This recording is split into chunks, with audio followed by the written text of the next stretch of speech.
Ayun guys, hapon na. Punta tayo sa sa garden ni Buslong. Doon pa doon sa asyenda niya doon. Doon tayo pupunta. Kaya magbabike tayo. Ito gamit natin guys, oh. Magbabike tayo. Magbabike tayo guys. Ayan, let's go. Punta tayo kay Buslong. Ayan. Ayan guys, mamasyal tayo sa asyenda ni Buslong. Tignan natin yung tanim niyang ampalaya.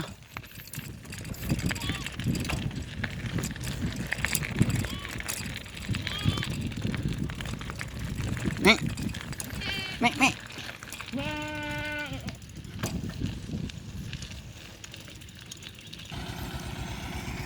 Ayan guys, maganda na yung tanim ni Buslong ng na ampalaya. Pero iba yung nagpapatubig dito, iba yung nandito na na tao. Ayan guys, pasukin natin. Ayan, punta tayo sa loob. Sa kabilang kabilang side ng irrigation. Ayan. Ito yung ampalaya ni Buslong. Ayan guys, yan. Napakaganda naman ng ampalaya ni Buslong. Ang ganda, naka-recover na guys ang palay niya. Maganda. Ito yung makina ni Bayabite Kutsapin. Nagpapatubig sila guys. Yan, nagpapatubig sila.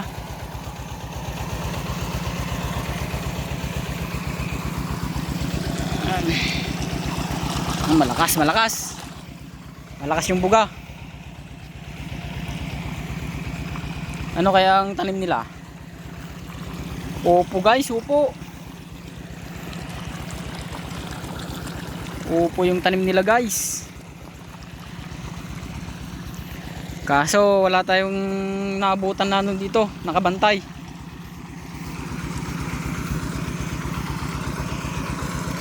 Ito yung balag ni Bayobel. Ito naman yung balag ni Buslong. Yan guys, punta tayo sa kabila, yung farm naman ng kaibigan natin na taga Gwalaw, si kaibigan natin na si Apot. Ayan guys, punta tayo sa kabila.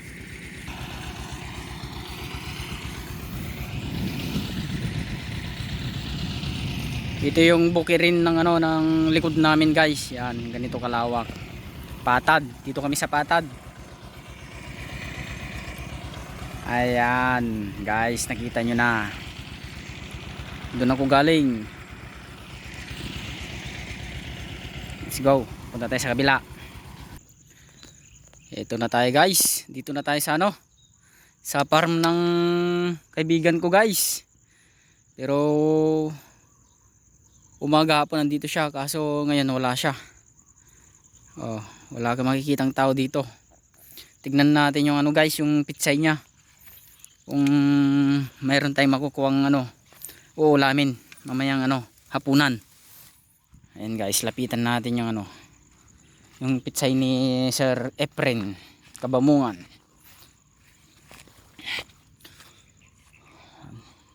Napakadaming na guys. Napakadami na ng damo. Naka-harvest na ata dito. Wala siya guys. Andun yung machineries niya. Talagang iniiwan niya parate. Dito na sila nakatira yung mga makina. Punta naman tayo sa silihan niya. Doon ang silihan niya doon. Punta tayo doon. Kung meron tayong makikita ng magandang bunga, pipitasin natin guys. Ayan guys, lakad lang tayo, lakad lang.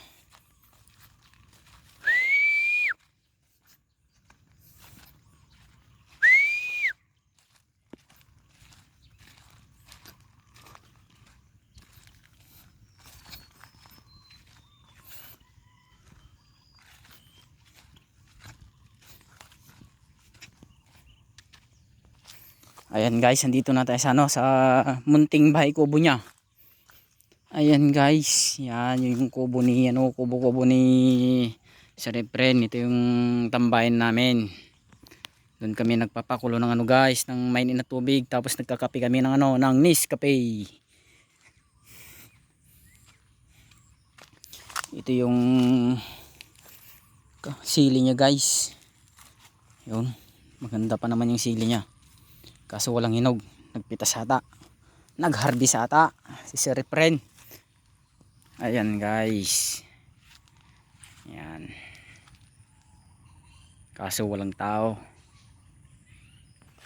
Ayun guys, uwi na tayo, wala si Sir Efren, wala siya. Let's go na guys, let's go na.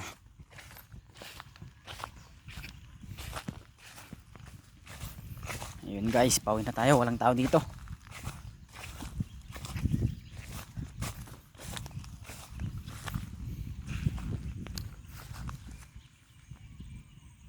Sayang yung ano guys, parang di pa ata nag-ani dito ng ano, ng pitsay niya. Oh, napakagrabe yung ano, yung damo.